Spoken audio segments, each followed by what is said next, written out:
Well, hello everyone. Welcome to our weekly Aaron and Zach's live video show. That's what we're doing today. And Trevor's on with us today. I feel like it should be like Aaron and Zach's awesome rafting show with Trevor. I think like you're basically becoming a co-host. And so we have to redo our main thing. It has Trevor's little head in the side. But like with sometimes Trevor too. You just have me pop in. Yeah. But welcome, guys. Good to see you. We have a pretty cool show planned for today. I'm pretty excited. We're going to announce the results of our rafting contest that we did last week. I've seen them. I did very poorly. So I'm a little bit embarrassed by that. And then we have some video from our friend Brett Burns of a flip we're going to show. And then talk about some lining. We have some lining video. And then Trevor gave us some killer rap footage. And so we'll talk about that. So we have a lot of stuff to do today. So I think let's get right into it.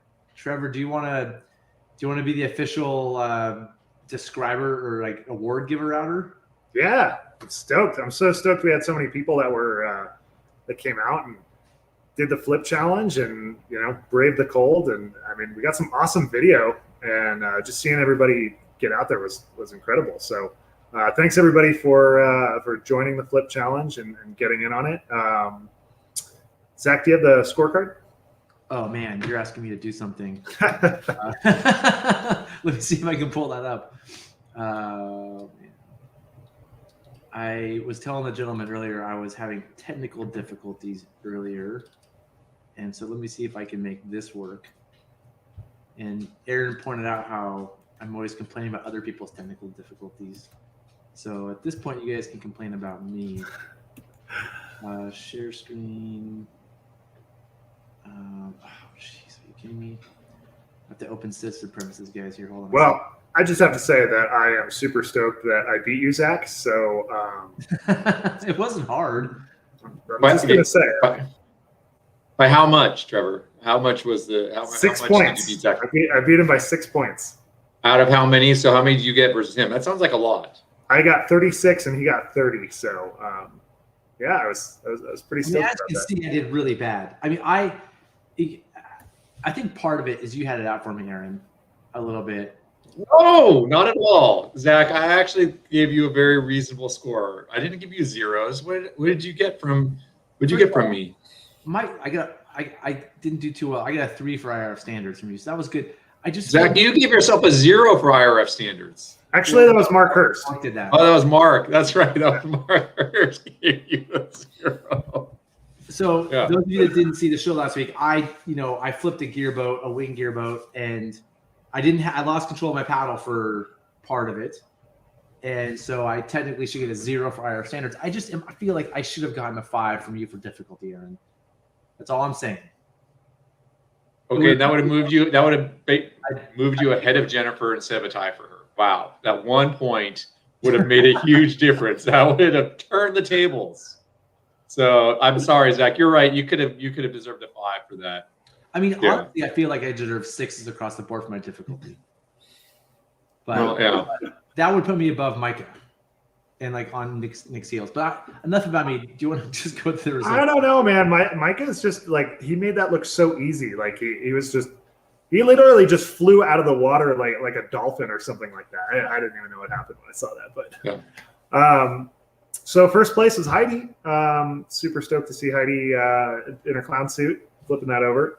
And then second place, Nathan Hobbs coming in with his snow flip video, which was really close behind Heidi. And then Joshua Blue just flinging that boat over like Mach speed. So I was stoked to see all of that. So we got some really exciting prizes. Heidi's going to be the winner of the grand prize. So she's got a new dry bag coming. And then we have a flip line as well. So we'll be sending that out to Heidi. And same thing with Nathan and Joshua Blue. We've got some flip lines for you guys. And super stoked that you guys all joined us for this. So what kind of flip lines are they getting, Trevor? So we've got Sterling Rope donated some rabbit runners. So Zach had talked about that on one of the Gear Garage videos, and we did an article on Rafting Magazine about that. So if you guys want to learn more about that, you can go over to Rafting Magazine, check out the Flipline video and articles. So both Zach's videos on there, and as well as my article. But those are super awesome. So super stoked that Sterling hooked us up with that, and then Zach, you hooked us up with a watershed bag. So thanks for tossing that in for Heidi, and those are our prizes. So Heidi, I'll reach out to you. They're sweet prizes. Those are sweet prizes. If I had known those were the prizes, I might have put some effort in and tried to win this thing. I don't know. I probably would have been last, so I made everyone else feel better. But yeah, those Sterling runners. I mean, just to say a little bit about them, like if you guys don't know what they are, they're like they're like runners for climbing. But they're really strong, and they got loops on both ends.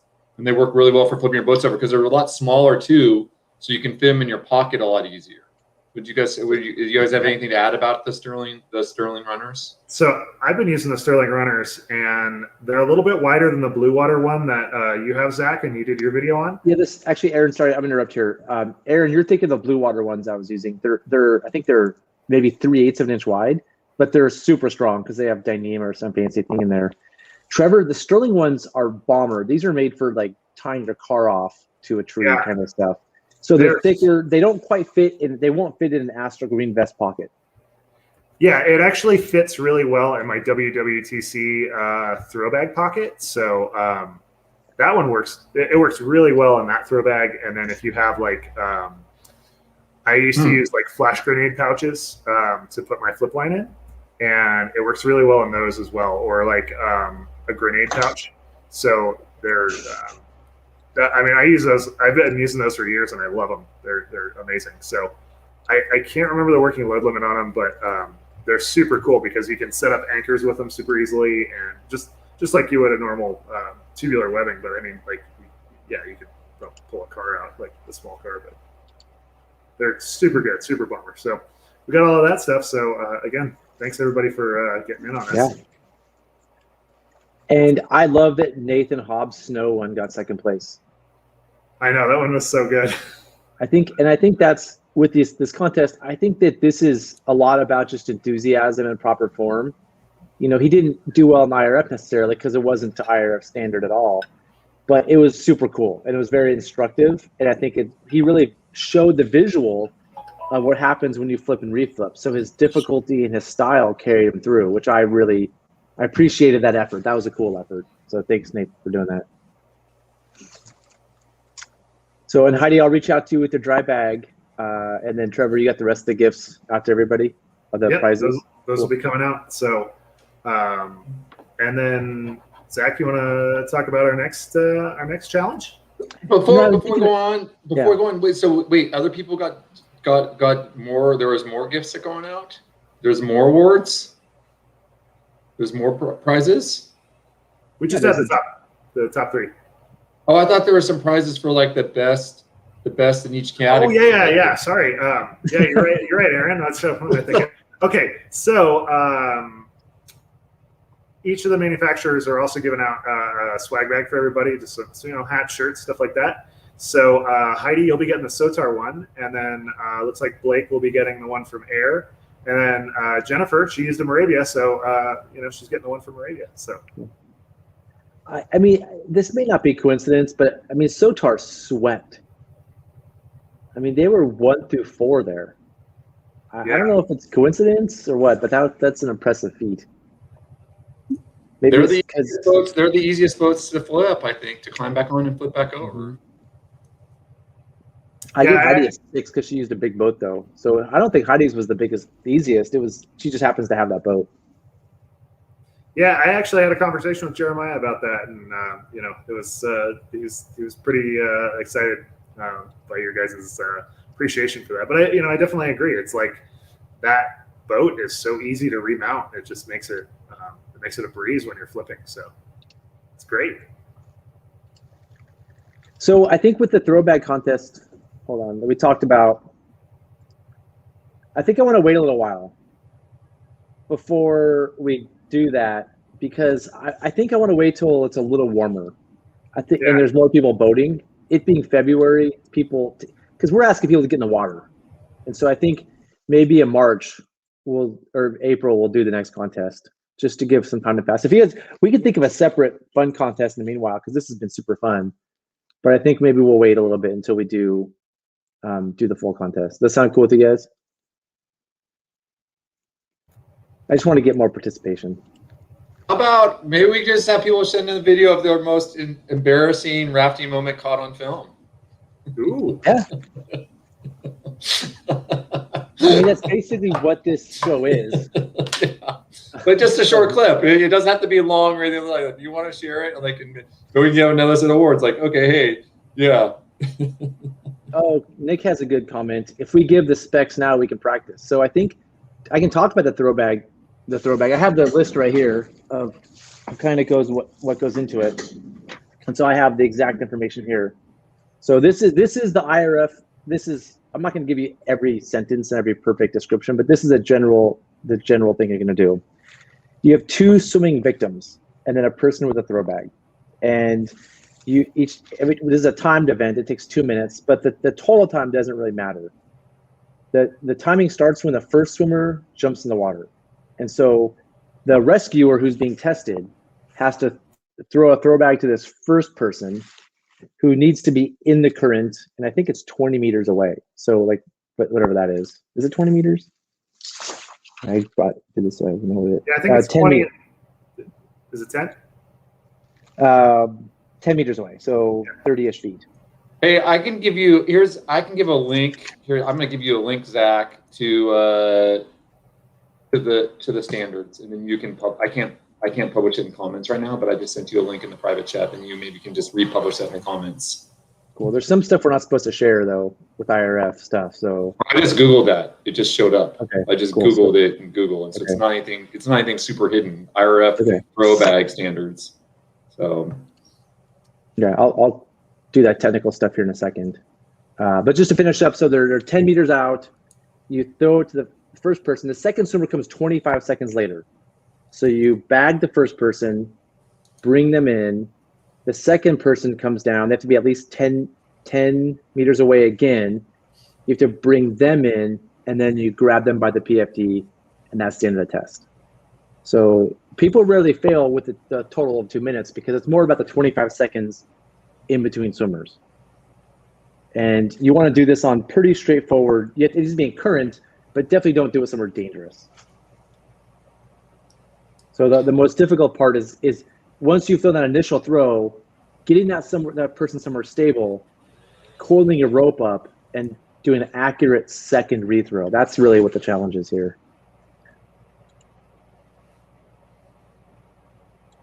That sound good? Yeah, and the other thing just to take into account is like you got to nail them with the throw bag. It can't be this thing that they have to swim to it. They got to be like this inattentive, like they're just beat down. You got to get it across them. So if you throw it below them, they have to turn and swim to it. They got to be able to just grab it from where they. Yeah, and this is where I had some troubles myself. We've talked about this in previous shows. I like to throw ahead of people. I like to lead people, right? Like that's how I learned. We've debated this forever. So when I took my first IRF test, I laid it right in front of them. They grabbed it, brought them in. But Mark failed me because you have to hit them with it, basically. You have to put the line in their arms. And so I was so proud of myself. I was standing up like, that's how it's done. And Mark's like, no, that's not how it's done. That's not the IRF standard. The standard is to them, basically. Yeah, that kind of makes sense, Zach. You want to throw the throwback to the person you're trying to rescue. I mean, so that seems obvious. They have to put their arms up like this, and then you get the line between it, or what? They don't have to put their arms up. Across the body, basically. Across the body. Gotcha. Yeah. Like they can't swim to it. If they can reach it, it's good. But they can't actively. You need to get it to them. You know, and just to defend my position here, Aaron, my take has always been that if you put a throwback right to somebody, they are supposed to know it's coming, but it takes a second to grab it and they might miss it. Whereas if it's laid out in front of them, they see it and they swim into it, and it gets them. What happens? It like lands over the top of them, and all of a sudden they go like shooting past it, and then like accelerate underwater, and then pop up downstream of it, or something. No, I get that. This is just what I was taught early on. So it's the same thing we was talking about. if somebody early in your career taught you to do a thing, that's what you do and you believe. Right. And so this is what I was taught, I think, by Eric Magnuson, who was like the man back in the day for like swiftwater rescue. I think that was where I probably got that. This is why I hit people with a bag. It's bam, straight. Why you what? That's why I hit him in the face with the bag, just straight to the head. They're not going to miss it. Good. What if you knocked it? What if? I'm just kidding. No, you kind of do go for the face. Yeah, right. Go for the face. Trigger me right now. All right. Well, anyway, I think, and this is why I really like the IRF, because there is a very well debated standard, right? So for me, as somebody who's guided a lot and I feel very experienced, like I feel like I've seen a lot of things. I have a way I've done things forever based on what I learned 20 years ago, and the IRF is like, no, you should rethink that. Here's actually what we've sort of debated as being the right way, and there's advantages and disadvantages to both. But it's nice to have like a standard that everybody kind of agrees on. I think that's really important because as guides, we all have different views, like, oh, I think this, I think that, and everybody's maybe off a little bit. And not to say the IRF standard is always the answer, but it's at least sort of like maybe the best overall general answer across the board. Does that make sense? So it's not, definitely. I wouldn't say the IRF is perfect, but it's really good. Well, it's nice to have standards that can evolve. It's and it's good, and I like the debate that they have about it, because when you have standards, I mean, it's like we all talk a lot about best practices. There's regional differences, which is, I see this a lot when I travel to boats. People at different places have wildly different ideas about it. But having like a good core set of skills that people can all rely on it's incredible. I mean, that's the important thing. And you see it in mountaineering, you see it in climbing, like all of that. All of those other sports, they all have standards like this. And I feel like we're just kind of catching up with that.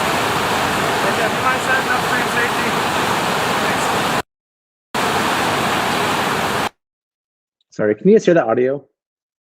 Yes. Yeah, today we can. Good job, Zach. Weren't you trying to figure out how to do that the other day? Yeah, sorry, I didn't mean to do that. I'm having technical difficulties, everybody, so please bear with me today. There's the software we use just included a new way we can show videos, which is kind of cool. And it makes this harder though. Let me go back to this. We're gonna give live comments. Cool. Dan, I don't know what that is, but thank you, everybody. Yeah, cabbie board. So today we have a bunch of videos. Trevor, you're on mute, and I'm gonna try to turn the volume down on this because it's kind of distracting. But this first one Trevor sent in, see if I can get it back, of a rap. Yeah, the volume was super loud on that, Zach. So I'll turn it down. So of a rap, this was on North Feather, right on the Tobin section. Yep, on Tobin. Yep. So we'll just start with this today. So I got a little bit of a shaky camera angle because I've been shooting this for like 15 minutes beforehand. So this has been on there for a while. This is just a couple of questions back up. So were they R2ing, or were there more people in the raft originally? Or this was an R2 boat, and that's a really nasty spot because if you look at the pillow, or there's kind of like a boil up above them, and then it drops straight down into this rock, and then on the right, to the right of where the paddle or where they're standing, it goes underneath that like house-sized boulder. Yeah.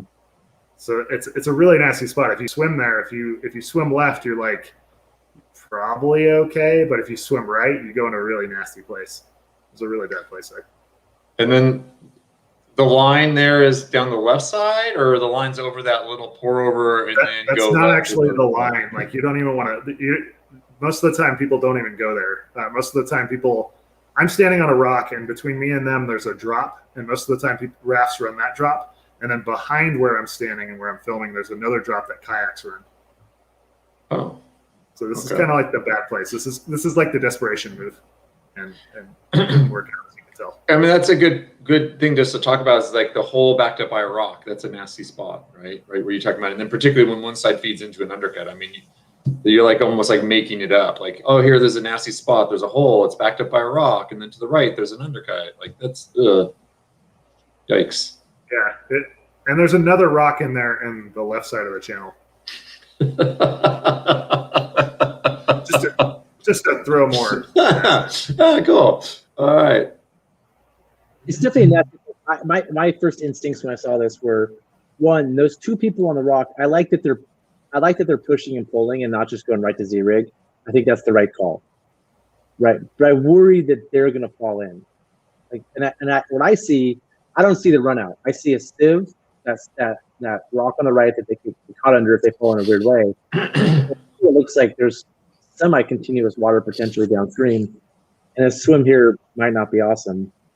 I also noticed dude on the shore with no shoes, barefoot dude, and I'm not stoked on that. You know, if you want to be barefoot dude rafting, this is when it sucks, when you have to help somebody, because now he's barefoot. I see that right away. And then I'm guessing, is this a high side, Trevor? Yeah, that's a high side. So my other thing is, you know, if this was a urethane boat, like a Sotar or a Wing or something, it probably wouldn't have wrapped. It'd probably have flipped. I've actually seen a Sotar wrapped at that same spot. Okay. I feel that this is an extreme spot. Just the way the boat's sitting and everything like that's going on with it. Like it's not even like wrapped around the rock. It's more like pinned. It's kind of pinned. Like it's I don't think it's pin really almost wrapped. It's like it's kind of pinned in there. Yeah. And Sotars, I feel like really hold their shape, where this is kind of wiggling a lot, which I think the Sotar just kind of catches water weird and then it comes off. That's the other things that rarely do you see boats like pinned vertically like this. This is kind of a unique situation. Yeah, it's kind of this weird toaster slot where, you know, it's like a Pop-Tart just sitting in there. Like it is a weird spot. I paddled this last week and I paddled over this spot and it didn't look fun. And also that their danger ropes are pretty loose. They're using them, which is awesome, but seem a little loose to me. It's handy having the danger ropes when you have a raft. Yeah. It gives you, and then like they can pull, and like this person is a little exposed, but they can pull on with more confidence because they've got that boat to hold on to with better spots to. Oh, that's nice. There's kind of working. Yeah, there's kind of working it out. There it is. Yeah, nice. Swimmer. Somebody just swam. Is anybody downstream at this point to help that swimmer? Yeah, there was some. I think there's some downstream safety down there. Oh, thanks for perfect timing. It was like we asked for it to be down there. Nice job catching the eddy. That person's a competent swimmer. Obviously, they know how to catch an eddy. They're a good swimmer, which is nice. So I think the other thing is having the rope on it wasn't to pull the boat out. It was they were thinking about what would happen afterwards, right? Like once the boat comes off, now it's nice to have a rope on it because they can swing it to shore. It's interesting managing the boat like that after it comes off because I feel like that's one thing we don't talk about a lot with wraps is having some sort of like way to manage the boat. Is as you can see, nobody has paddles, so it's like if that boat just popped off and he ends up in the boat, it's like now he's So yeah, that's kind of interesting. So Trevor, I had a question for you about the paddle thing. Were there spare paddles on the boat, but they got washed off when it wrapped, or did they not have any spare paddles? I don't remember. This was a couple of years ago, so it's okay. Because I was going to say either way, it brings back the point like, hey, you want to have one of the kind of basic rules, I guess, when I'm R2ing or running a paddle boat on any river, it really is to have 2 spare paddles in my boat. Because if you have 2 spare paddles, even if you lose all the rest, you can with 2 paddles and 2 people, you can get the boat down where you can do a lot with that. But not having spare paddles is a problem in situations like this. Like having spare paddles on your boat make a big difference. And luckily they got the line there and they're able to do this other stuff, which works. But gosh, it would be nice to have those spare paddles.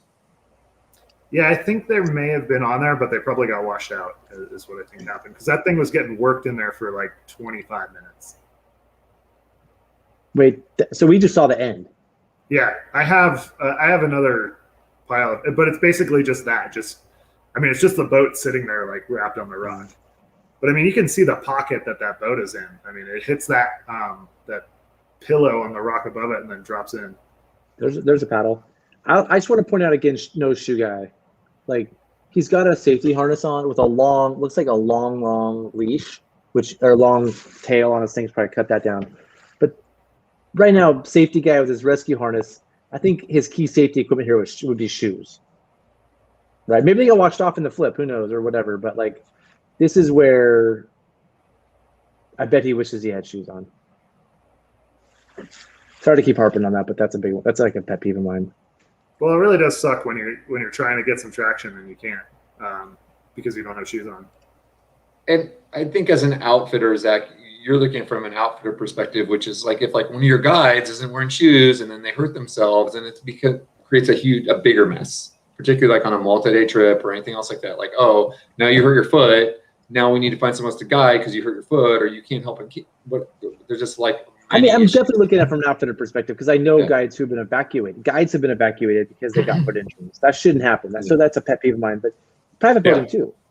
Like if I'm going private boating with somebody and they're not wearing shoes and they can't rescue me, or just or they're wearing flip flops, which is maybe what was going on. To me, that's like that's a bummer, And then he could, if he got his foot jammed somewhere, he could be doing a rescue and he could get hurt and complicate the whole thing. So, it's being the outfitter, but it's also just good boating. Well, that kind of goes back to our thing about you don't practice your throwback for yourself, you practice your throwback for your friends. And I think a lot of those things, you see a lot of people doing stuff on the river where they're like, well, hey, I can manage this and I can do this. Yeah, but you're going to be better with, I can't see anyone, and maybe this guy can make the argument that he's better with his shoes off than with his shoes on. But I'm guessing he'd be better at rescuing with shoes on. And so you'd be better off with shoes on because then he'd be more of an asset to his team. Yeah. No, people will make the argument for sure, but they're wrong. That's what I'm saying. And I'm sure there is an example where somebody saved the day because they weren't wearing there's somebody, well, this one time because I wasn't wearing shoes, I was a ninja and I saved the day. Maybe. Right. But it just should be, it's just part of your personal rescue equipment. And we're also talking about shoes, not Chacos. I think for most of us, I think I feel like shoes are a better option than Chacos. I think we're talking. I'm fine with Chacos. I'd rather. I think we were talking about this last week. About closed-toed shoes and how you what you use on the river for that kind of stuff. Because the one thing that really kicks my butt, especially on Tobin, is not having closed-toed shoes. I've had shoes that didn't have a toe cap or something like that, and I have just chewed up my feet. So yeah, I feel like if you're running around in the water and you're trying to do something and you're up to your knees and you're moving and it's so much nicer having shoes on. You beat up your feet a lot less. You can move a lot faster. Once again, it's I would like to see someone who can keep up with me in their Chacos when I'm in my shoes, and it's just I can't keep up with myself if I were wearing Chacos versus myself with shoes. I mean, there's a difference between guiding the South Fork and Cherry Creek, though. On the South Fork, you're probably fine with your Chacos. On something like the Rogue, you're fine in your Chacos. But if you're guiding if you're doing a deadhead on the Middle Fork of the Salmon, you're going to be getting out pushing your boat or your friend's boat. You want shoes. If you're going to be guiding Cherry Creek. No, I don't think anybody on Cherry Creek wears Chacos as a guide. Maybe a few people. I used to see some people, but I think they've switched to shoes. But what about on them? Let's talk about the main Tuolumne, which is not Cherry Creek, but even there, I think closed-toed shoes would make sense. Yeah, this is a new opinion of mine. When I was on Tuolumne, it was Chacos every trip. I didn't discover wearing shoes guiding until maybe 8 or 10 years ago, but also because shoes have gotten better. Back then, your only option was Converse. Now you have all kinds of shoes. I wear approach shoes for rock climbing, and they're amazing. I used to actually have a pair of they were kind of those little, what do they call them, 5-finger shoes where they were Yeah, I used to wear those, and they were super grippy, which was amazing because I could articulate my foot in different ways around to like grab the rock. But the problem was when I walked with them and I stepped on like a pointy rock, I would always get bruises on the bottom of my foot. So I moved to like hard sole shoes because now I'm a super huge fan of hard soles. Well, and I think I'm going to disagree with you a little bit, Zach. 10 years ago, I was wearing the 510s, the 510 River Tenny. I think that was the best river shoe ever made. And I think that's an incredible shoe. But this guy, did you see Peter Gonsalves? He was asking about what type he uses Chacos. Let me go through one at a time. First of all, Nick, I just put the link that Aaron talked about so you can see the exact IRF standards. And just want to get to that. I've always used Chacos. Astrals are sweet. There's so many good Astral shoes. The 510s Aaron just mentioned, or they don't make anymore, but that was a kayak shoe. But it worked there was a kayak one, and then there's the tennis shoe one, the more of a rugged shoe. You're talking about the Canyon Air, but they stopped making. No, not they're in between. In between, there's like the booty, there's a Canyon Air, and there's a shoe in between. But the Astrals, great. I use the La Sportiva TX3. Yeah, that's a great shoe. Do they still? La Sportiva used to make a really cool river canyoneering shoe too. That was amazing. It was it held up way better than the 510s. It was incredible. Yeah, the Canyoneer, and they stopped making that as well because 510 got bought out. So Willie Bum Bum, I think I agree that like a thin NRS sock and the Wrestler is a sweet shoe. Lots of ankle support. It's a good shoe. 510 got bought by Adidas, and Adidas has a pretty cool, it's like almost a pinkish red shoe. I forget what's called, the Terex. Some of our guides use. It's kind of like the Canyoneer. It's pretty burly. Halder mentions the best. Yeah, Rafting Canyoneering shoes. I think there's two schools of thought here. There's do you want the big, heavy duty, full support, big sole shoe, which is something I would want on like the Chetco or maybe Cherry Creek, or do you want the kind of lightweight, good grip, protect your feet thing that you're nimble in? Because I'm not nimble in the big shoes. I'm nimble in the Astrals. Or when I get to camp, I don't want to take 5 minutes to put my shoes off. I needed to work. I don't have 5 minutes to put them back on because some of those shoes take a long time. They have buckles and straps. So I think depends on what you're guiding. I got a shoe selection guide on Rafting Mag, and I put it in the private chat. So if you want to drop it in the comments there. Yeah, cool. I'll do that right now. That's got a bunch of advice on shoes. So cool. I'm gonna say the Canyoneering boots are nice, but I think they're too heavy to swim. They're not easy to swim in, and they're too heavy. And so I like the lighter. That's what's nice about the Astrals. They've got really solid soles. They protect your feet, and they're light to swim in. The only problem with them is they wear out fast and they fall apart. But they're the best option because they are lighter. So and they dry easily. Yeah. I'm with you. One other shoe is an Arc'teryx shoe that's made for trail running. It's the Arc'teryx. I don't remember, but it's actually a mesh side. I've been wearing lately. They're kind of expensive, but I'm sold on those myself. But how's the soles on the rocks? That was the really thing about the old 510 one. The old 510s were just like I remember when I first went to work in Chile. These guys are like superheroes. They're all running around the rocks, and I couldn't keep up, and I was eating it. And then I got a pair of the 510s, and then I could run around on the rocks everywhere. I was like, oh my, this is a game changer. Having really good soles, safety-wise, is unbelievable. The 510 sticky rubber is the best thing. It's all about the sole, right? Yeah. They don't make a lot of good sole. You can't find them anymore. So, but most shoes are catching up with that.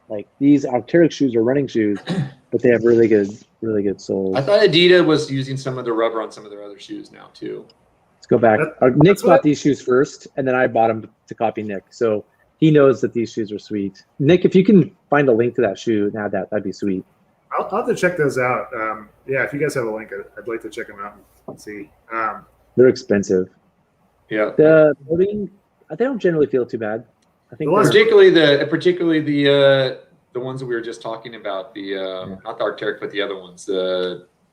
Why can't I think of the ones that make the life jackets? The Astrals don't get waterlogged at all. And I gotta agree with Haldo with the 510s. The thing that I don't prefer about the Astral shoes is that they're softer, and it's like easier. It seems like the sole's a little softer, so you can like slip into a kayak a little bit easier. They're made for kayaking. Yeah, they're made for kayaking, and because I just raft, like we have a lot of abrasion on like the top of our foot, so it seems like that tends to be like the wear point when that's a good point. Issues with it. And so because it's made for kayaking to be more flexible and to mesh like as your foot like slides into the cockpit of the kayak, I feel like it's not like exactly great for rafting. If it had more reinforcement on like the top of the foot, that would make Astrals like really good in my opinion. But yeah, I like the Astral, the Brewers a lot because, and we should probably stop talking about shoes here in a second, move on. So I won't even say that. Never mind. I like them because you can wear it, put them on at home, go to the gas station, fill up your gas tank, go boating, and go to the restaurant, shoes. And they just look normal and they feel normal. Like they're good for boating and for just living life. I agree with Willie. Nice.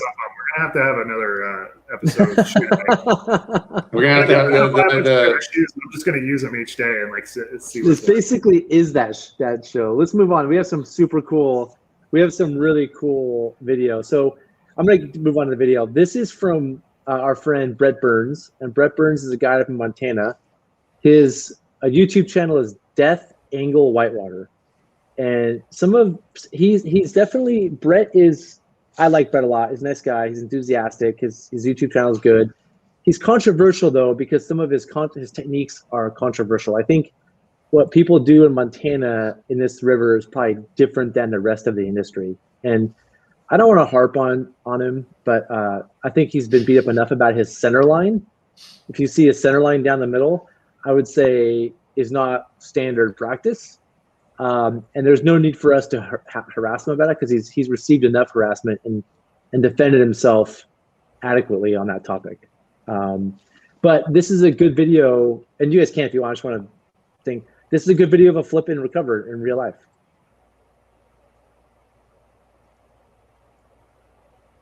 Wow. And what river is this on? Is this the Flathead? I don't know. I think it's Clark's Fork, maybe. This looks sort of like the Clark's Fork, but I'm not sure. Oh, that was quick. It didn't look like. Is anyone wearing wetsuits? Is anyone wearing wetsuits? How cold is it out there? The Clark Fork is not warm. That looks like glacial water almost. Is that coming out of a dam? Is it warmer? I guess it doesn't look that cold. In the holes, there we go. That's my favorite technique right there. That's it. Let's run it straight through, then we'll go back and talk about it. Let's get side mount. Yeah, I think that's all right. Get on the sides. Yeah, he's communicating. Oh, he's got the big guide paddle. He's got the huge, super cool guide paddle. Yeah, it's a lower flathead. That's what Brett said. Lower flathead. Okay. This is paddle. Maybe he's counting his swimmers right now. Where are the other rafts? Is he one boat in this? I think so. Over.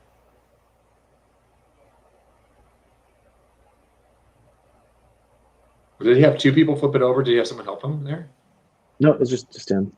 But that other guy was underwater next to him. Did you see that? He used this. Notice he used his center line there. So everybody bags in the center line, but he used it to help himself get in. So, although it's probably generally a dangerous technique in general, it helped him there.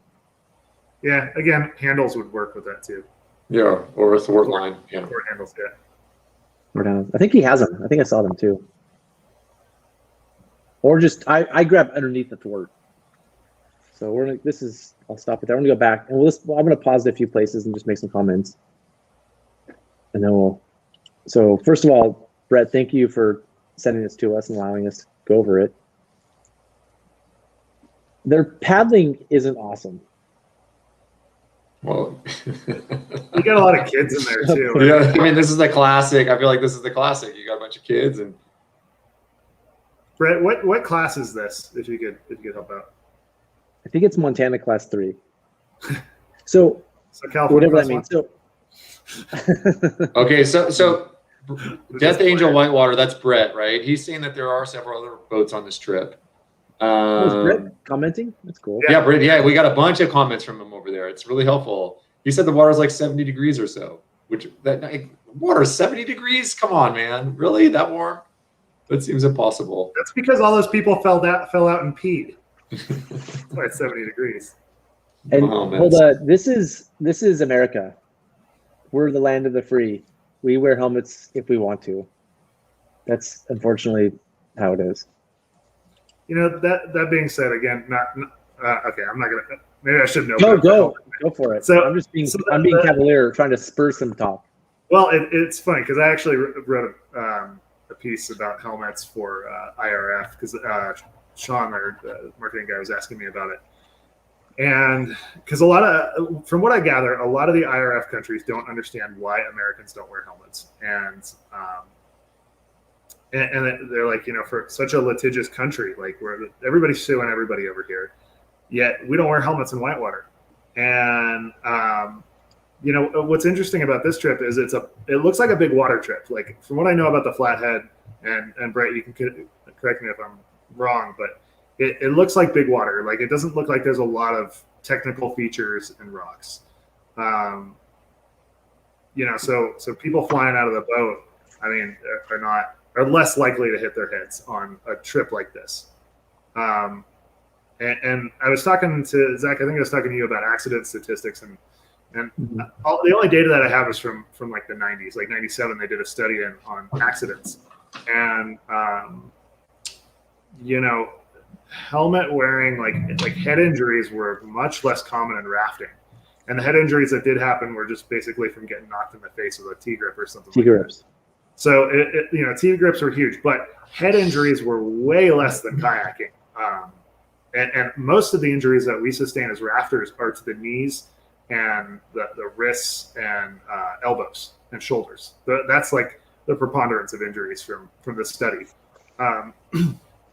So, with something like this, with having helmets, there's certainly a case to be made that, like, statistically speaking, you're probably not going to get injured, like take a head injury. When you're flipping like this, though, other people are hitting you, so it does pose that risk. But if you look at the data, I'm going to jump in here. If you look at the data, it would suggest that head injuries aren't a big deal. They happen. Yes. So wearing a helmet is better than not wearing a helmet. I think obviously it's better to wear a helmet than not in general, but it's really not very common to have head injuries. And actually the most common injuries are face injuries. So it's more common to have a face injury than it is to be knocked on the head. And so wearing a face mask would make sense if you actually want to have safety. So I would suggest actually full face helmets would be a better idea. Yeah. I think full face helmets and like big shoulder pads, like football pads in case you take a paddle to the shoulder would be good. But from the data, and I could be wrong, but I believe that head injuries were like less than 5%. It was like 5% or something like that. Yeah. So, and I could be wrong, but if it's that low, it's almost statistically insignificant. Like it's like that's like the third standard deviation out. So it's not like the most common injury. You're saying 5% is insignificant? That's 1 in 20 injuries. I mean, that's like if you can get rid of 5% of your injuries, that's he made that number up. Yeah, no, I hear you. He made that number up though, and because head injuries are a percentage, it doesn't mean they're head injuries that helmets could help stop. Helmets help with certain types of head injuries, not all head injuries. And the most common head injury was a face injury. Yeah. Paddle to the face, something to the face. Good point. That being said, Aaron, I was very careful to select statistically insignificant. It doesn't mean it's not significant. You can reduce injuries, but the margin of error in most studies is 3%. So if you have a 3% margin of error in most statistical studies, then it could be nothing. Yeah. Even. Or it could be 8%, or it could be 2% or 8%. It could be, yeah. Yeah, it could go either way. We don't want to go. Yeah, my wife does a lot of statistics, and I don't really want to go down this path too far because it's like that's like back of the envelope math.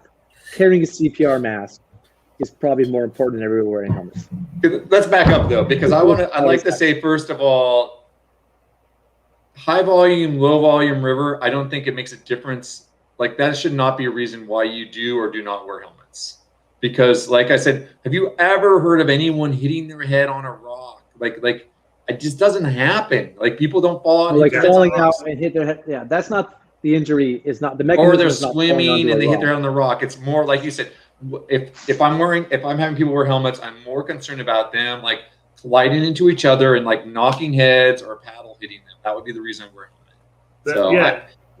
And I'll say is I personally don't have that big a problem with them not wearing helmets on this run. Like if I ran an outfitting business, I'd probably have helmets just because If you were the owner, I'm an outfitter and then you it guys makes wear it look helmets. like I care about safety Yeah. more, even though I don't think I kind of agree with you, Trevor. I don't think it makes that big a difference, but I want to move on, guys. yeah. I think Sure. the rest of the world is saying you guys are idiots for not wearing helmets, and I think we're I agree. saying They totally are.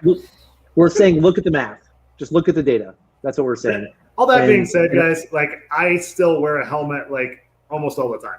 Yeah, The me only too. time I don't is when I get really hot and it's like a moving class 1 pool. Like Yeah. I might take my helmet off and but I generally wear my helmet all the time. too. Particularly in I've- camp. It's really important in camp and getting out of the boat because that's where you're most likely to hurt yourself. So I don't actually wear my forget. helmet more on rocks. Like I wear my helmet all the time when I'm walking around on rocks. I've had On so many portages. close calls. It is so I scary. mean, on portages, helmets are nice, but Yeah, good point. Let's get move back on, to the 'cause we've flip. already- Let's- yeah. So Death Angle Whitewater says there's several boats on shore. I didn't see him. This is a peak season. I'm not I gonna think that's a repeat. bigger concern too. Is those people are just it's 70-degree water, and I guess it doesn't matter. But there's no boats around. There's It like doesn't no matter. one within the frame. The Yeah. boat spacing here is off. Like those boats need to be closer, especially if this is a known float spot. There needs to be tighter formation so that if somebody was hurt, there's boats to help these people. If somebody swims ahead of the boat, there's help. So I think if there are boats, Well, yeah. boats, but the spacing is And an issue to me. And I would say most importantly, if something happens to Death Angle Whitewater, because Yeah. he knows what he's doing, the other people clearly don't. And if something happens to him, there's no one there to help him. And that's why you want to put in general, you want that second boat close. A lot of times it's for the guide. Because if the guide's okay, usually a lot of places, especially people who drop, they'll be able to clean it up. But if the guide's not okay, that's significant and that causes way bigger problems. So How are you claiming this is the biggest wave in Montana? There's no wave in the entire state of Montana bigger than this wave. that's a bold statement. It's a bold statement. Not even on the Locksaw. The Lochsaw's in Idaho, Zach. Oh, okay. Never mind. You drive 2 months.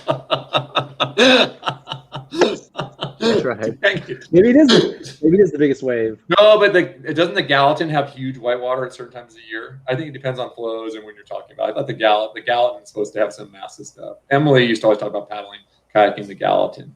I think that was the one, but I don't know. For sure. I'm just throwing comments up here now. Sorry to interrupt you earlier, Trevor. I just had a comment. No, it's all Yeah, good. so this is, I think this is a good point. We talked about this last episode with these. This is an NRS boat. There aren't holes he can get to. So I like Brett's initial, like this is what I do, swim to an end of a boat right away. I think he realizes there's not holes to grab the way the NRS doesn't put drain holes at the end. And so getting up on the end of an NRS boat is tough.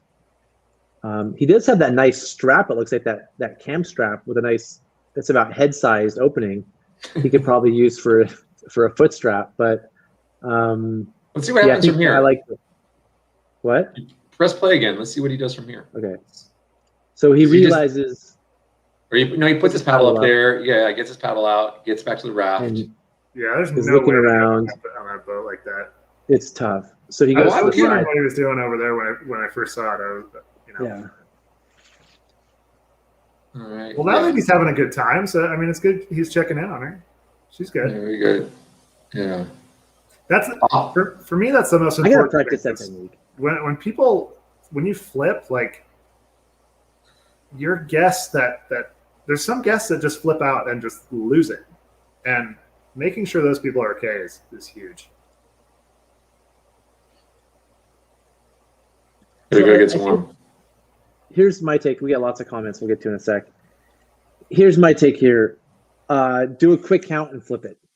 I feel like he's looking around. I'm all about the immediate flip. I don't even understand why even count. I know it's an IRF standard, but I don't agree with the count in general. I think just get it Like, back. just go to the flip. Just get it over. Like you have no. How is that going to help you if you count? Oh, I got 5. I got 6. Are you gonna? Is that going to change what you do next?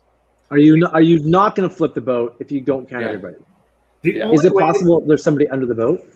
The only way that's going to help is if you have other people there, and you're like, especially if it's a more technical river or a bigger river, and you're like, oh, I only see 3 people. Like, where's my 4th paddler? And you look at one of your other guides, but he's got no other people. Yeah, but I feel like usually if you're close in another raft, you can count and see for yourself. You don't need that person on top to worry about it. Like you can see the people around there pretty easily, see what's going on. The boat spun around a little bit. You're counting heads on that other raft, and you know where they are. Just let that guy flip his boat over. I know it's an IRF standard, and I can see some reasons for doing it. But I like if a guy doesn't do that or a company doesn't do it, I'd be like, yeah, just get that boat back over. Don't screw around. Just get the boat back over. I think that it's going to depend on the situation, right? But I think it's good to teach and instill the idea of the count, and I think that's why it's important to IRF standards. So, like when I do my IRF flip drill just to practice on my own, I commonly forget this because it's like not a thing that goes through my head. I didn't learn to flip this way, so I have to before I do an IRF flip drill. I'm always like 2 things: keep your paddle, count the heads. Keep your paddle, count the heads. Keep your paddle, count your heads. Because I'm in my natural rhythm of flipping, and I forget to do those things, right? And your natural rhythm is just to throw the paddle away, Zach? I don't understand that part. That was an oar boat, Aaron. I didn't need a paddle. That was an oar boat. Like the paddle was a tool I used to flip it over. Well, if you attach a throwback to the paddle, you can spear one of your guests and bring But I think for me, in this situation, I want to get this boat over as fast as I can so I can start pulling people in. Yeah. Right? So I'm not in this, but if I'm on I remember, I think you were there, Aaron, one of the times that Carl flipped at Grace Grindstone, we were missing a person. And Carl flipped, he didn't count his guests, but the other guides did. And we were like, oh, we're missing somebody. And it turns out Steve had already pulled that person in his boat. So Steve instantly pulled somebody in, so we counted 5. And we kept counting 5. And the rest of the guides changed their scene while Carl was dealing with his boat. Right. And we were freaking out until we finally Steve, we're missing somebody. He's like, no, he's right here. So I think it's good practice to be doing the counts. But I think the flipper doesn't necessarily have to always do it. That's what you're saying. Yeah, totally. No, I think it's good to have that pause there, because you just but like in the real life scenario, 1, 2, 3, 4, 5, 6, 7, 8. No, I think the purpose of it is more situational awareness than anything else. Yeah, I agree. That's why I like the IRF stuff, is it sends important messages in. So here with the flip line, the single line is hard to do. Like I'm a fan of the loop. Oh, hold on, please. That's good. It's death. But if you have something easier to grab onto, like a thicker piece of webbing or something, or a loop. Yeah. Or like a rabbit runner, for instance. I guess. Yeah. So Death, this is to you, Brett. I don't think Brett has a business. It's more of a YouTube channel. And he explained to me what the death angle was. I forgot, but there's certain angles you take as a boater that are called the death angle. And that's a good thing, not like a bad thing, like was my assumption. Oh. I've not seen the flipper. I don't even know what that is, Willie. Do you want to educate us? Incep is a raft company, right? Flipper gripper magic, yeah. Willie, Carl, well, that's a whole other episode. Most flip stories in the Tuolumne involve Carl. You need to have people hang out. The flipper gripper is basically a handle on the bottom side of your boat to help you climb on top of it. Peter, I think I agree. Yep. If you're in a bad situation, then I'll in some situations, if it's a long rapid, I might pull everybody on top of the upside down boat and be like, hey, we're just hang on. Right. And then at the bottom of this rapid, we'll flip it over and I'll get back in. So I think there's some situational stuff here for sure. Have you ever done that, Zach? Have you ever been on a commercial trip where you just had to write it out? I don't think so, but I've done it privately. How about you, Aaron? Where it's like, no, I think, a gear boat on the Grand Canyon. I pulled people on top of it because I wasn't going to flip it over by myself. And we got pushed into an eddy, and so I just pulled people on top of it, and then the other boats came over. And and then we just hung out on top of it. But that was one time. But in general, no. But I think Peter has a good point, though. Is like, before you flip the boat back over, you're looking downstream like, well, what's coming? Should I flip it right now? And you're like, and usually you're better off flipping it right away. But there's certain places where you're like, no, this is not a good idea. Like Zach said, maybe pull people on top. So, yeah. So Willie's,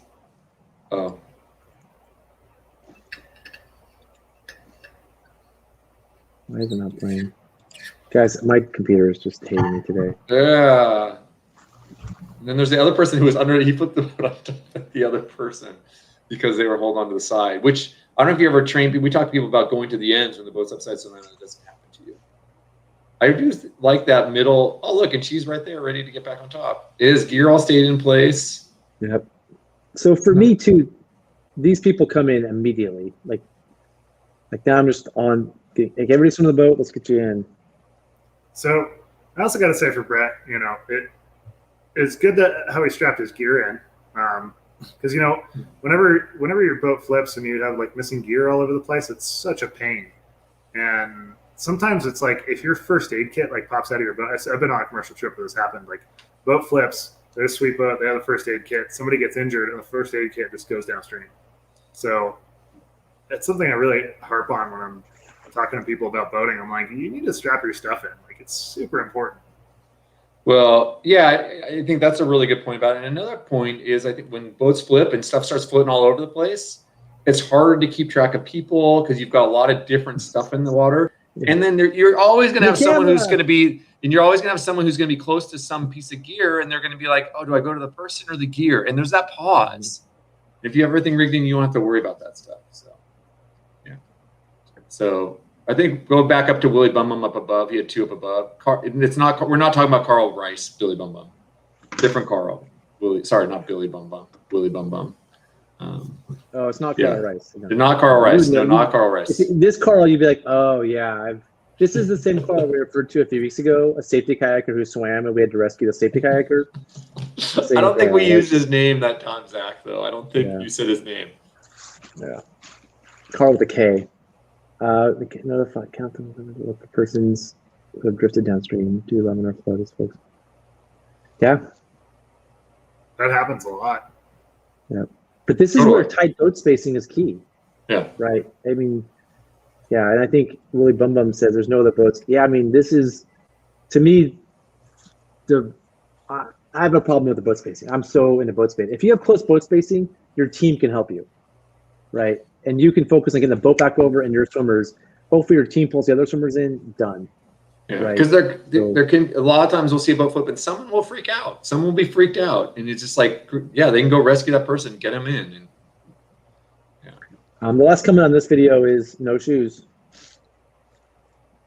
I think maybe she had them on before, and that's I feel like that happens a lot when people who are on trips take swims who are just like passengers. How often do they lose their shoes because they're like the little water socks or something like that are just don't hold on well? Duct tape fixes that pretty well. Well, let's move on. We're talking about lining a little bit, and this is Nick, who I think is watching, who's rowing the entrance of a portage, steelhead balls and a lower white salmon. And so sometimes we'll line this rapid because it's a little tricky, but Nick is pretty badass, so he decided to row it. So Zach, why does he have two spare oars? Because we put one of the spares from another boat we're lining on that boat already. So in this situation, I had already lined one of the boats to here, but we put one of the spares on that boat just to help a little bit. And you're okay with someone with spinnies having your spare oar? Wait to help. How does that help? Zach, I'm kind of confused. How does that help moving the spare oar from one boat to another? So we both get to the top of the portage, right? Yep. I'm gonna line the whole thing. Uh-huh. So I pull my spare oar and say, hey Nick, rig this on your boat while I start my lining. It's just like an efficiency thing. So instead of not your spare oar, it's one of your runners. It wasn't your spare oar, it was one of your runners. It's the spare oar on a different boat. Why even take it off? Why not just leave it rigged onto the other boat? Oh yeah, maybe. Yeah, you're right. You're right. Actually, it's both of my oars because I have a boat with no oars. Okay, yeah, okay, that makes sense. I got it. It's your run. It was your runners. So they were the oars you're using. Got it. Now. Yeah, Makes total sense. I'm not sure okay. what happened, but yeah, that makes sense. So you're just like, hey, rig my oars. I'm gonna rig my. You just took your 2 oars off. Hey, can you rig these? I'm gonna start. I'm gonna do. One is gonna take a long time. Like since you're gonna be waiting for me anyway, you might as well deal with some of my gear. Yeah. Now I was supping, so I actually portaged my sup and had to go back up and portage and then line a raft down. You know, Zach, you just brought up something that I think is super important for lining and portaging, and that's just getting it done and efficiency. Like some people want to go scout and things like that. A lot of times when there's a portage and like I know the portage, but other people don't, I'll just get out and start rigging to get it through that line or that portage, get my line out, get things going. This could take 5 hours. You know, I don't want this to take 5 hours. And I feel like you're doing, Trevor, a lot of times you're doing runs where there's a lot of portaging. And if you took a lot of time at each portage, yeah, you wouldn't make it out before dark. You know, you'd be hiking out the canyon. You got to be efficient with portages in general. That happens a lot with stuff I run. So this is part of a class too. We're teaching a private rowing class, and so I'm with the 2 students, also talking to them. So these are student boats that we're getting down. Yeah, exactly. In a case like this, you know, having someone who, like, especially if you're going with people who are new to the river, new to that, like making portaging efficient is what it's all about. One of the things that I always have a problem with is everybody wants to get out and talk about the portage, and at some point you just got to grab a boat and start moving. Yeah. It's about momentum. I think portaging and lining is about momentum. Just keep the train moving. Let's keep the train moving. Yeah, no, definitely. But that being said, Trevor, I feel like I agree with you, and I think all 3 of us are similar. I know Zach gets impatient too. But sometimes it's best to take a little time and slow down and have a plan and talk about what you're going to do and where people are going to be, particularly people who don't know it as well. But that being said, that's why I'm a big fan of just me lining the boat and just say, hey, just watch me line the first boat. And just don't just stay back, watch me find line the first boat. And if you have somebody else who knows what to do, and you do 2 people and they get to see, and just watch and see. And if you're not comfortable, then I'll do it or whatnot. But I think a lot of times it's easier just to see it than try to explain it all. Is just to model it once and then go back up and have the other people do it to help out. I don't like his rope management. Aaron knows I get him. He's telling the GoPro to turn off, I think, or something. I don't know. He's checking. Turn off. But Aaron knows I get impatient, like I do. I'm like, I'm very conscious of time and time management, and so I have to tell myself go slow to go fast, because sometimes I go so fast that it creates a problem. You know. So I have a mantra: keep the train moving. Just keep the train moving, but also go slow to go fast. Like don't skip steps, don't push people too hard. Because that's in my experience has caused other problems. So what's he doing here, Zach? Sorry. He's tying a throw bag on. But he's tying it like halfway down. He's still not using all the rope. But he has so the bow line's untied, and now he took out a throw bag and making so he's not using the full throw bag, just a shorter length of the throw bag. Yeah, I don't know. We don't see what he's done yet. Nick is pretty smart. He's doing something smart. I just don't know what it is yet. I'm pretty sure he'll come through and impress you. I don't know what the plan is though. He's really good at management. I'm not impressed right now because he's pushing up that boat. The bow line untied and pushing off, and he's got the other one half out in his boat. But do you not notice the nice coil he has? Yeah, I agree with the He's coil's very conscious of his coil. Yeah. You know, so his personal rope management, I think he'll be. Yeah, I like the management of the rope. It's like with him that looks good. So he's doing things that are responsible for him. If the boat has a problem, he has some messy lines that are going to cause other problems, right? Because that bow line can come untied, and the bow line is untied. Yeah, the bow line is untied. Yeah.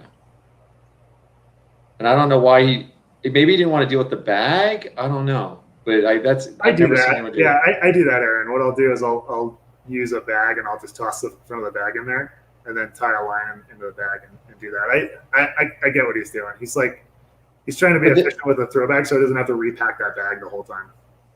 So But first of all, the throw bag is already. First of all, Nick would have normally, and I remember Nick would have normally used the bow line, but we were filming something for our video course, and so I said, Nick, in this example, use a throw bag just to show what it's like to use throw bags. That's what he's doing, and he should have quoted the bow line. He just forgot. So I'm gonna say when I use a throw bag though, I like to just keep all the line in the bag, and like especially if it's got like my favorite bag, the NRS bag with the strap on top. Just say that to bug Zach. You loosen that strap on top, and you just hold the strap, and then you've got all the line in the bag, and then you're not having to hold all of it, and then you can put out what you need. You can pull it back in, coil it in. You have the rest in the bag. So kind of the same thing that you say, Trevor. There is like that way I'm not having to restuff the whole bag, but I have the bag with me, so I have all the rope. If I need more rope, I have extra there. I really like Nick's technique here. Nick, you have a great technique with this. Like, I call this walking the dog, and it's like you kind of got the boat on a leash, and you just put it out there in the current and let it move and move with it. That can get sketchy. You just got to be like managing your boat well, and it takes that person who's lined and portaged a bunch to be able to like pull this off efficiently and effectively, because it is a really efficient way of lining. As opposed to like staging people in different spots and then like sending the boat and then moving the line down and sending it. It's like one person can line a boat by walking the boat down the river while still maintaining control of the boat. And I use that technique a lot when I'm lining and portaging steep creeks. And you also mentioned, Trevor, like it takes practice though. You can't just do this with no practice. Like once you've done it a few times, you kind of get this walking the dog idea. But it's something worth practicing on a normal rapid just so you can develop the skill for when you need it. When I first started practicing the skill, I was getting ripped off of rocks all the time. I swam a bunch of rapids because of this. But I started practicing in class 3. I would go out and I would line a class 3 rapid. And people are like, why are you lining this? You run way harder stuff than this. And I'm like, I'm just practicing lining. So I would go out and I would line a class 3 rapid. And I swam so many times, and it's like, swimming with a line in the water is like super sketchy. So yeah, I mean, it's like if you're not good with this, you can put yourself in a really dangerous situation really fast. I mean, there's a skill, there's a technique of at some point just letting your rope's gone, right? Yeah. Like if it's pulling you in, you have to learn to like, hey, I messed up. A good place to practice would be meat grinder. Yeah, that's exactly where I would practice. Okay, just a nice long one, kind of tricky shore. I think that would be a fun place to practice. But, when you're doing it at first, you feel you have to hold on. And you start fighting it really bad, and you can tell it's going to cause a problem. You have to learn that, you know what, my safety is more important than whatever the result of letting go of the boat is. And sometimes you just got to let it drop down to the next eddy and use that time to, like, brace yourself for the inevitable pull that's going to happen. Yeah. I'm going to say I think there's a couple of things you can do to make it safer. I think you can use a catcher.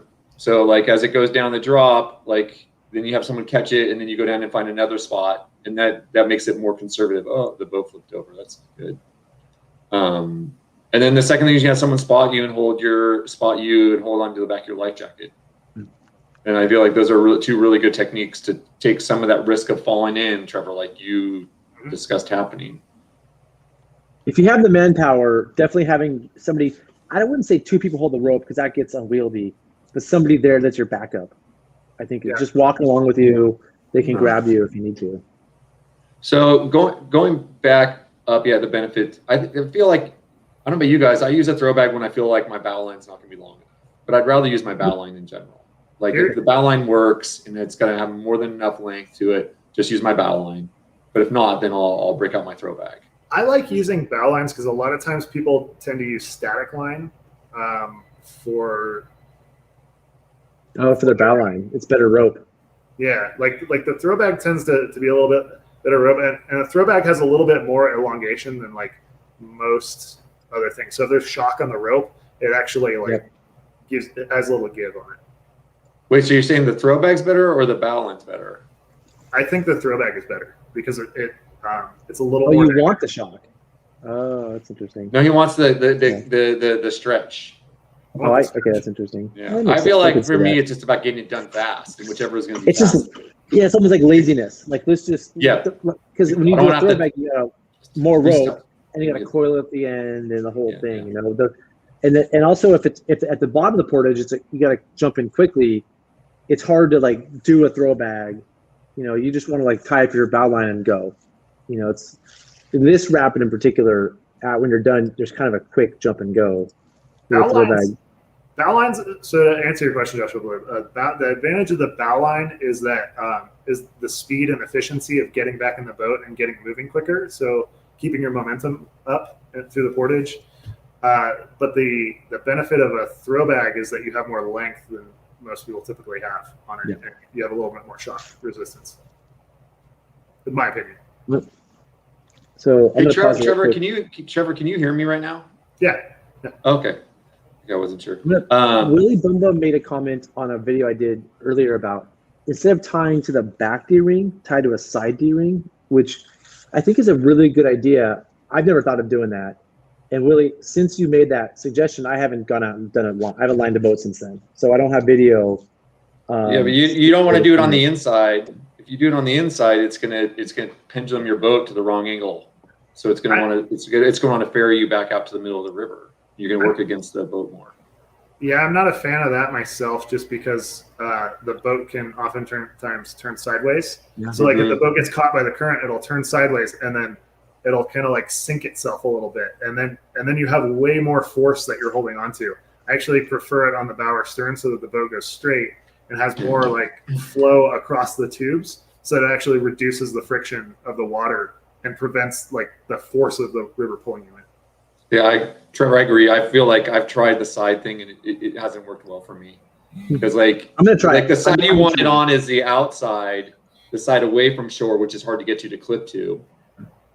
Because then it would ferry in better, but it's hard to clip it and unclip it from that side. And then you're right about it catching more current, because then that's the spot where the river's hitting that spot on the rope, where the rope's attached, versus the front is designed to plane up above the water so it doesn't bog down. Yeah, those are good points.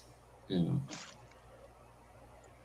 So Willie Bum Bum says with surfy, flippy holes, 2 lines is nice. On that particular lining, 2 ropes would be nice. It's a time thing. There's a way to do without flipping that Nick learned after that line. But generally, it's nice to have 2 lines. But also flipping a boat back over is not a big deal if it's light. Nathan's got a great point on there on the side D-ring, ferrying the boat around a rock, which I have used that technique. I feel like, going back to what you said before, Trevor, I just feel like I just get in more trouble. Like I've just had too many when things don't go as planned with the side clip. It causes too many problems.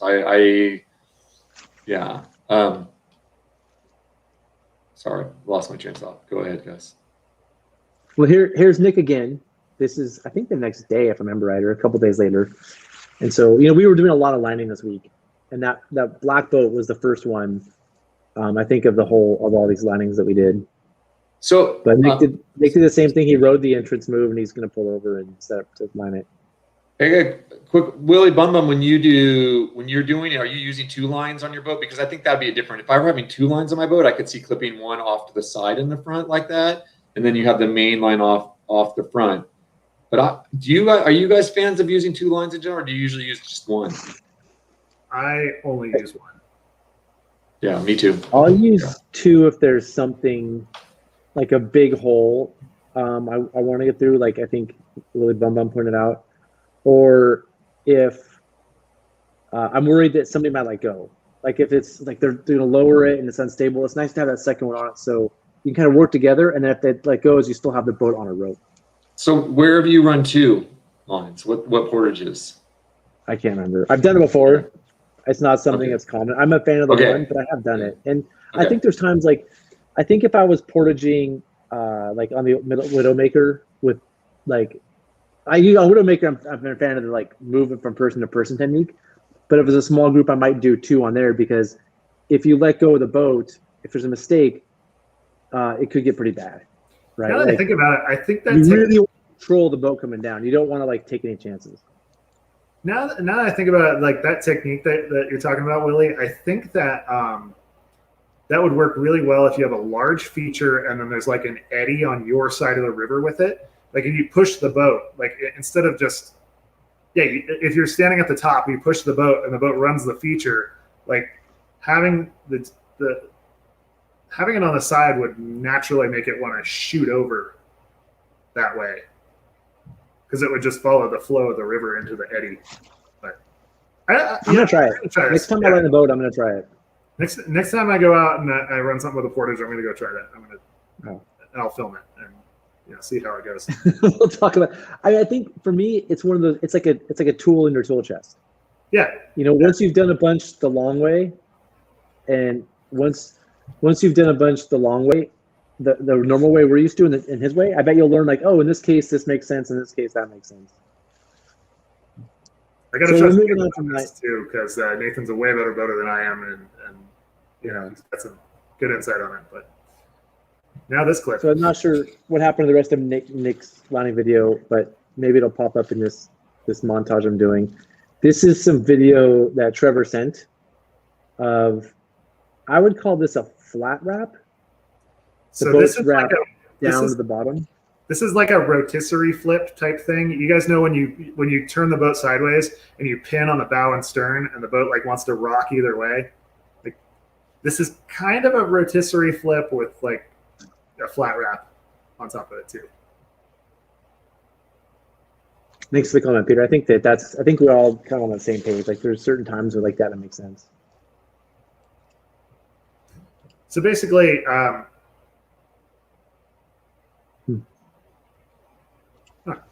so in this video that we're seeing right now, the boat is pinned bow and stern, and then the pour over is just dumping water from both sides. See, there's a rock. The guy in black, there's a rock behind him.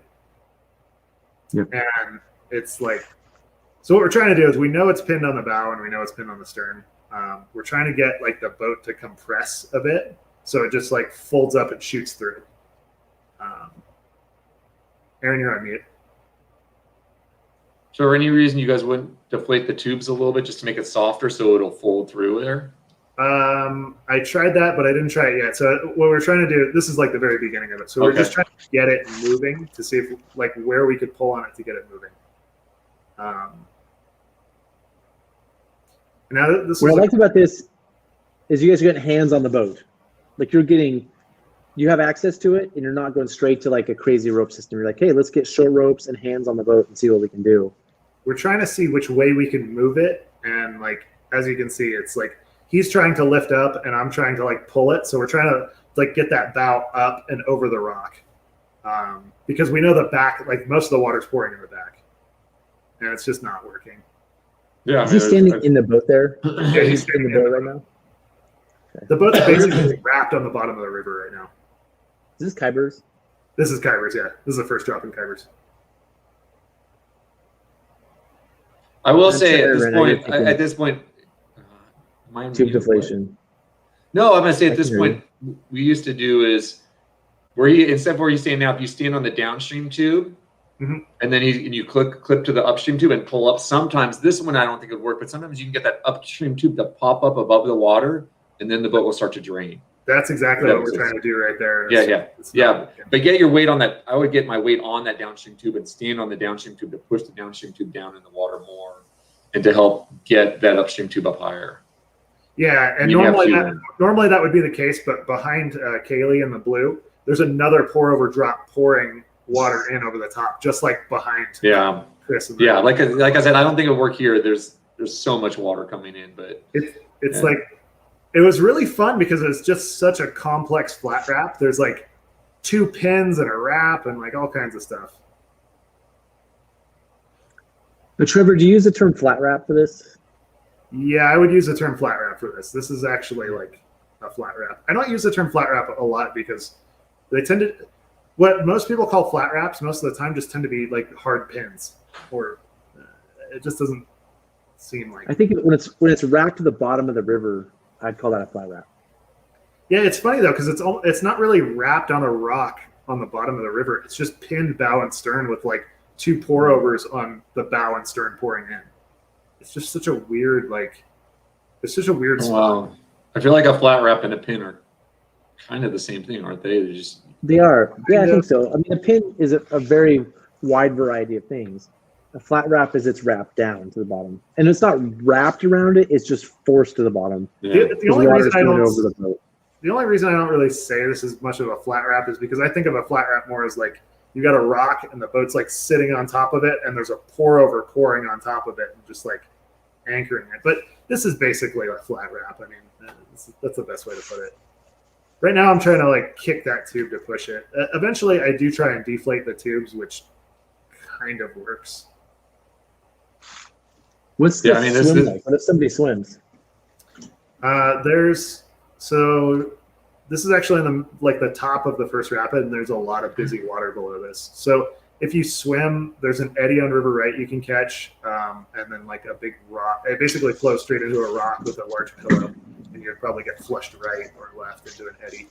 We do have some downstream safety that you don't see. What's your plan when the boat comes off? Do you guys have you thought about that ahead of time? Yeah, so the plan when the boat comes off is we want to keep control of the boat so that we can move it basically into the eddy in front of the camera. There's kind of an eddy in front of the camera, so we're trying to get that going. But Kaylee was standing on the shore with a paddle ready. So as soon as the boat comes off, we want to be able to toss a paddle out to the person in the boat who's on the boat, because most likely this boat is going to come off right side up.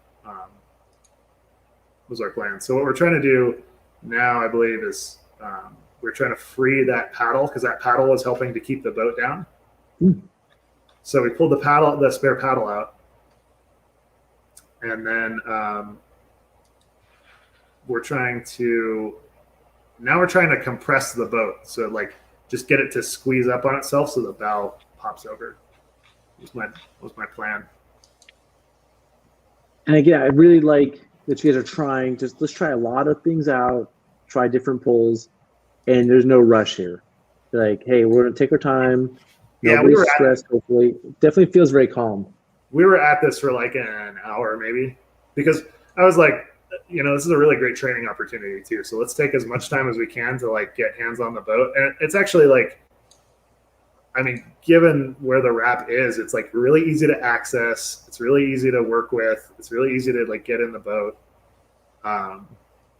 Thing I don't like is that if you don't, like if it doesn't, you just walk to the road and go to Taco Bell. Yeah, exactly. I mean, literally, put in is like if you see the bushes in the background, put in is on the other side of those bushes. That's how close to the top we are. So. I've actually had many people rap on this or flip in this rapid, and I've seen them walk out, and they're just like, no, I'm not in. Yeah, Joshua, I think I saw that video. That's a rapid. When we run it lower, we typically portage because there's a sieve below where you raft. I'm pretty sure I saw that video.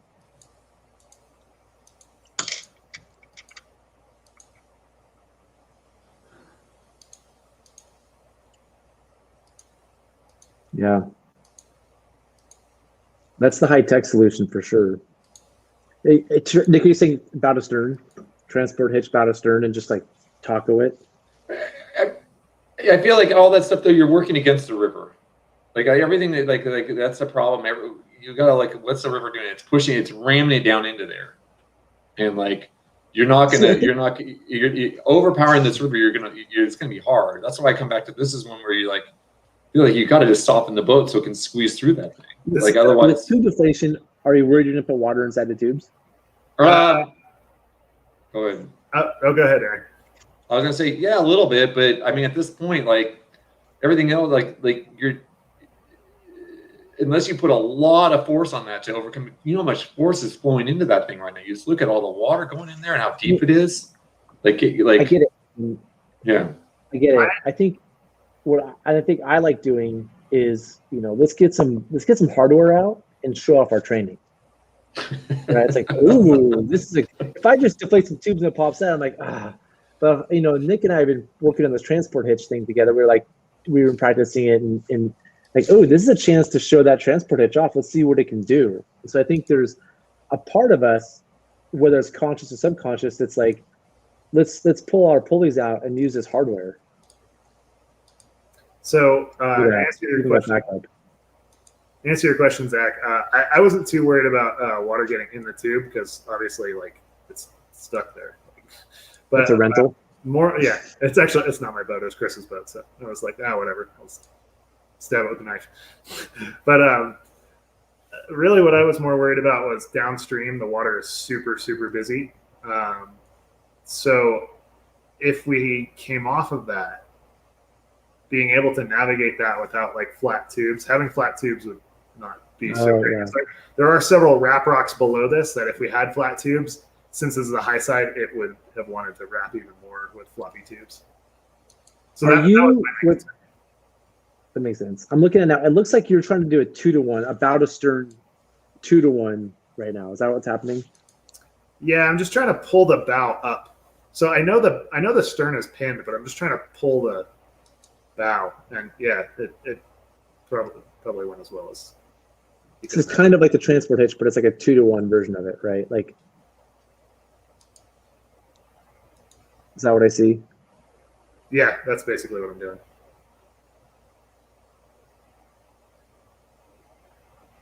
I mean, that's what a transport is. A transport hitch is basically like a trucker's hitch, but it's just cool. A transport hitch is a 4-to-1. It's 4-to-1?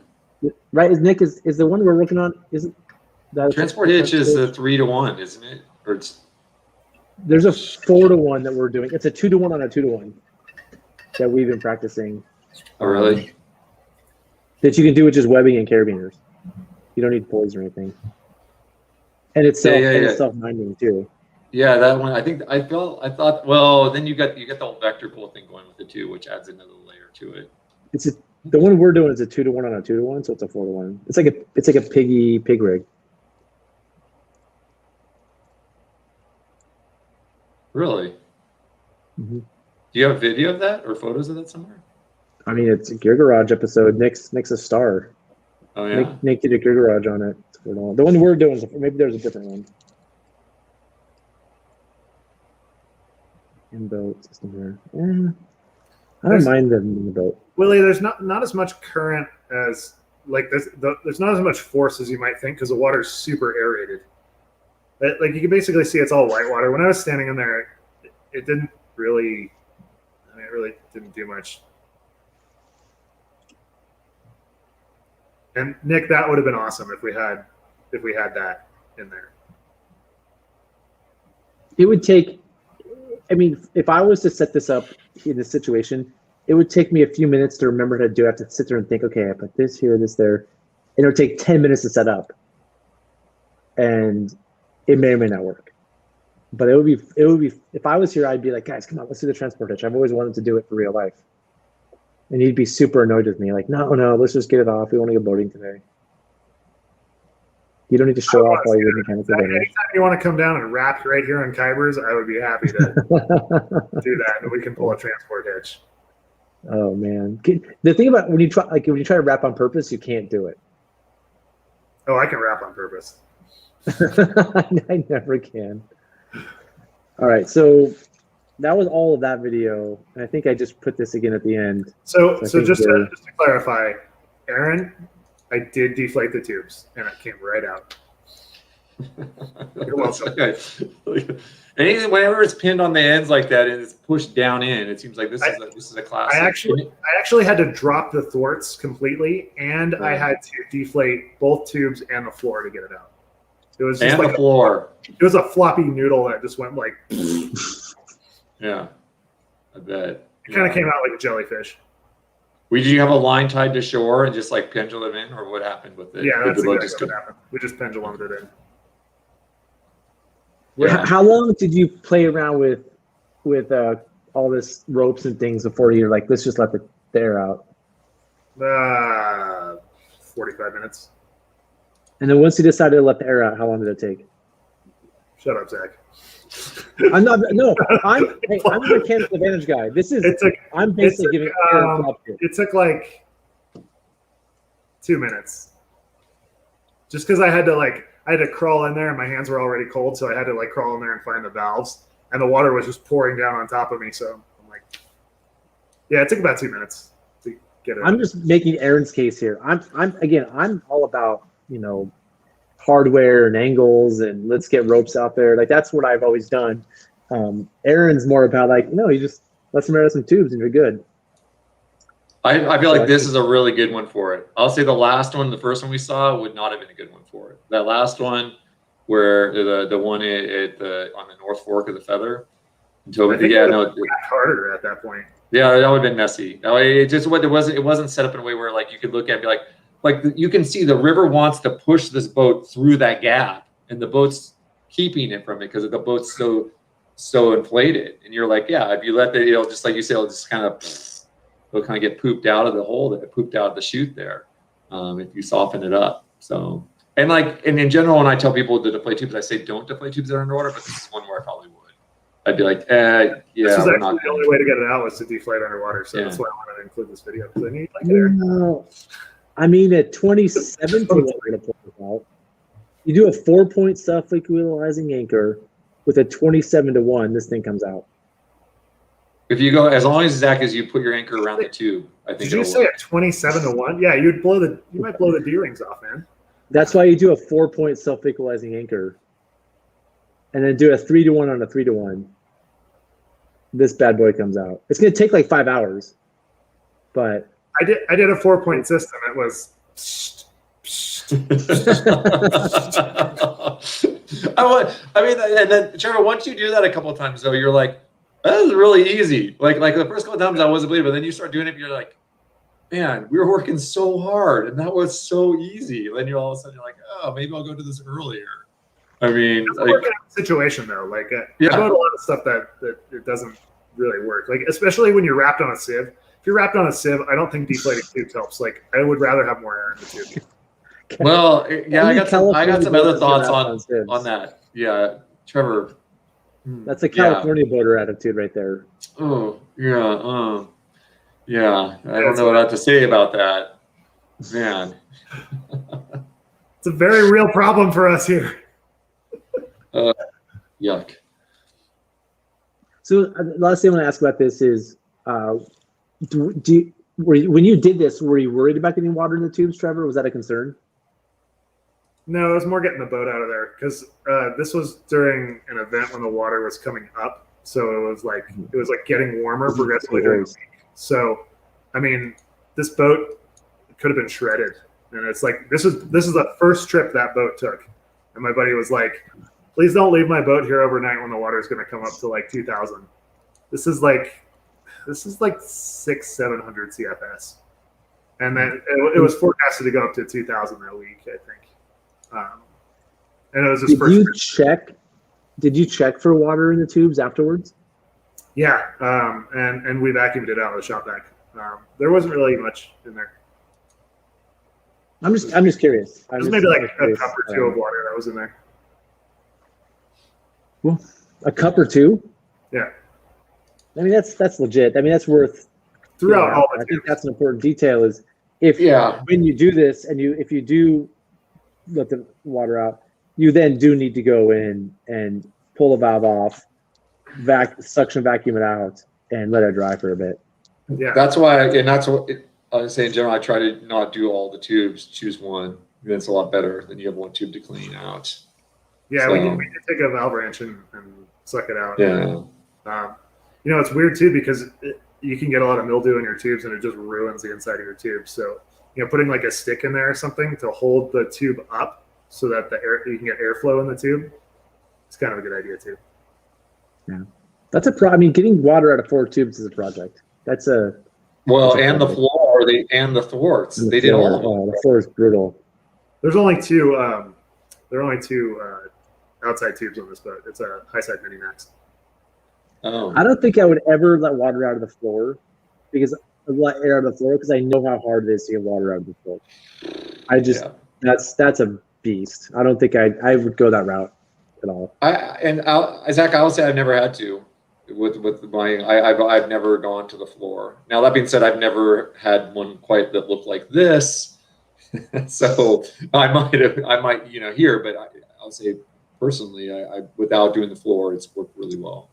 So when wraps happen nowadays, any wrap, I'm like, oh man, I got to get home for dinner. Like, I don't want to deal with this. But when I was younger, a wrap would happen and I'd be like, oh, cool. Like we're gonna play with the tools here and have some fun. Like I used to really like wraps. This is an example of one where anytime in my career, if I had seen this, I'm just like, oh, no, this is legit. This is one that even when I like doing this stuff, I would be like, this sucks. This is a hard one. I've been wanting to wrap some more boats, so I'll try and get you guys some more footage. You know, I've been trying to, so I can, you know, do practice things with some of our crew, and I only have SOTARs and wings now, so they're really hard to wrap. I'm trying to actually find a hyperlon boat so I can go out and wrap it and practice. I have a 1957 yellow strip high side that I'm going to take out and all kinds of stuff. Yeah, I'm in. Well, guys, that was fun. It's super interesting. You can take out the leaf valve. Yep. Totally. Yeah, you just put some air and just pump some air through it until it dries out. Yeah.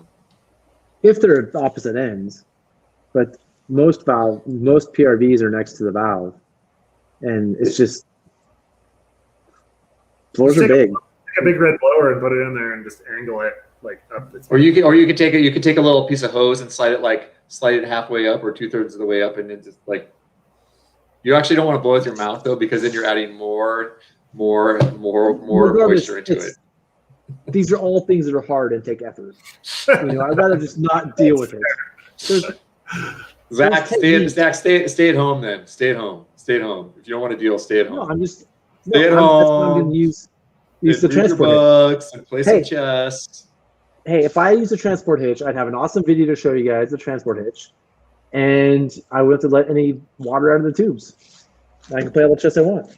Here's a challenge. I want to see someone who's actually used the transport hitch, like video the transport hitch working. Because I'm tired of hearing about the transport hitch as this amazing do-all, and I've never seen it do anything. Like, I hear about it all the time. Like, someone's got to have some video footage of the transport hitch working, and I'd love to see it, please. Aaron, I think the transport hitch is an example of something that is really cool to talk about.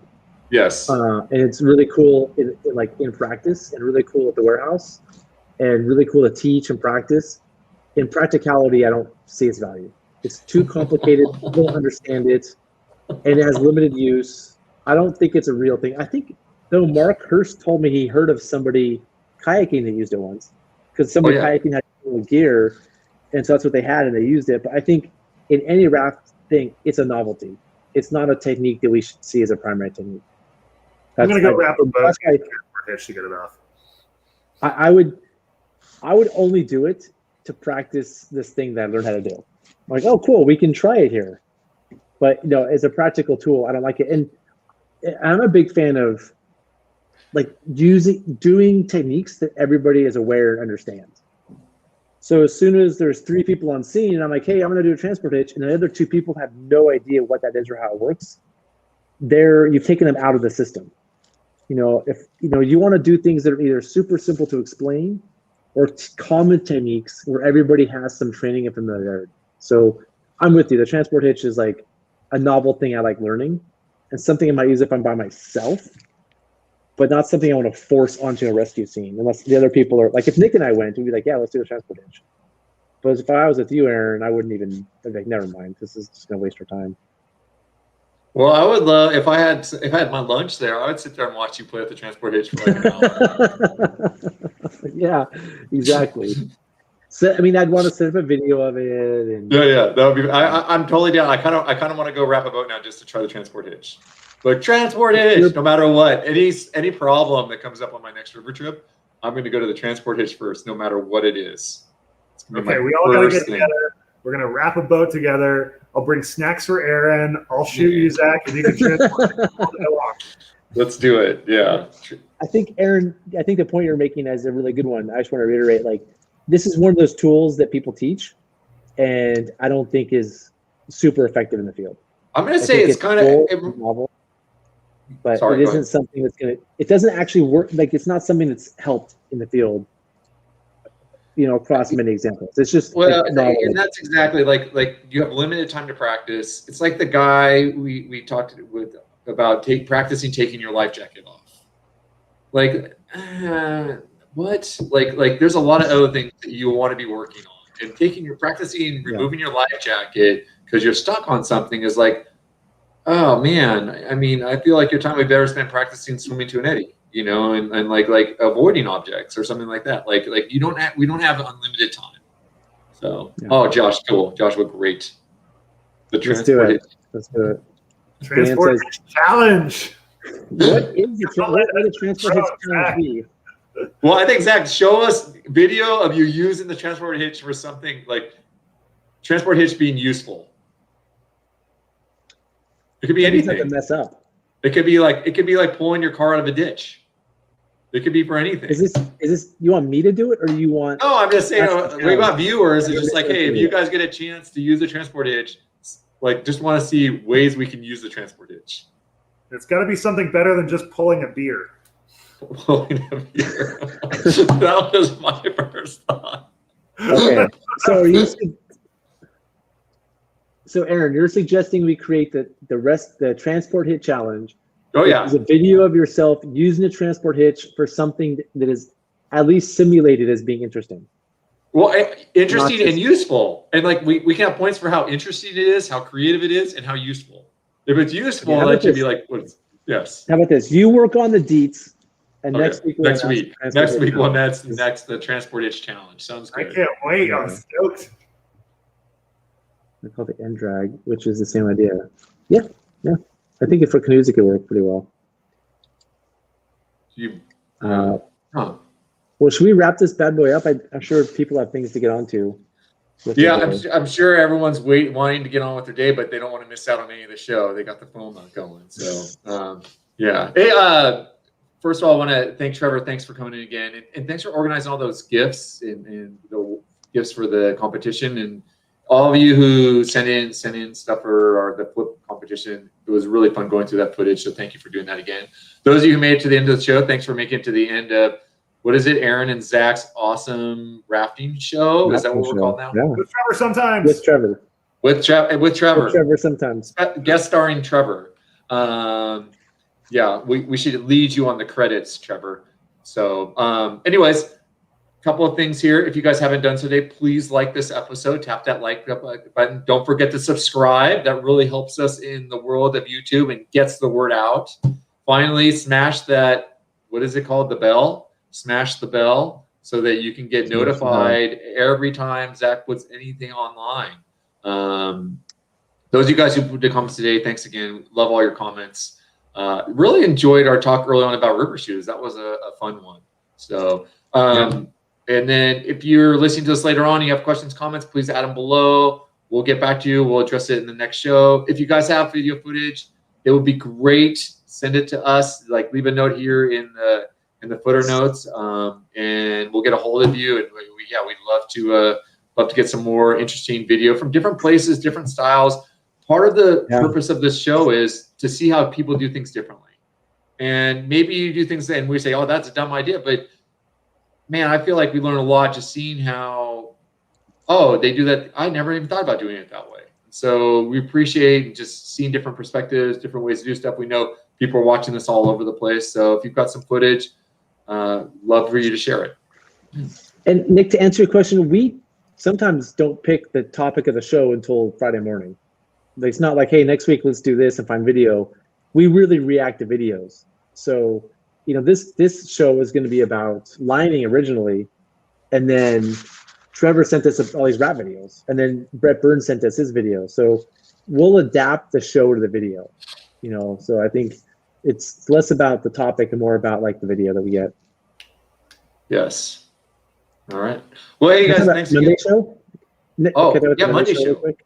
Yeah. So I do the Guide Professionalism series on Mondays, and this next week, Barry Cruz is going to come and talk about some leadership stuff I'm super interested in. Barry's a really interesting guy. He's guided some amazing Class 5 trips around California and around the West, and somebody I've gotten to know a little bit and I'm really impressed by. So I'm excited to have Barry come on, and he's kind of a leadership teaching guru.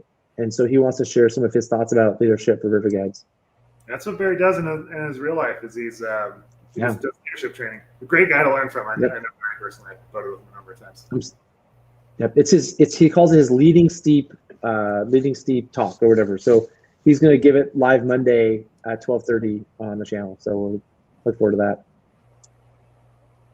Great. Well, thanks, guys. Thanks so much, guys. All right, let me cue up the Yeah, exit. let's roll. Yeah, Let's roll the exit, Zach. Let's do it. I love the exit. So, Zach, if we have music, could we play music with this exit if we find some sweet music? Sure, that sounds good. All right.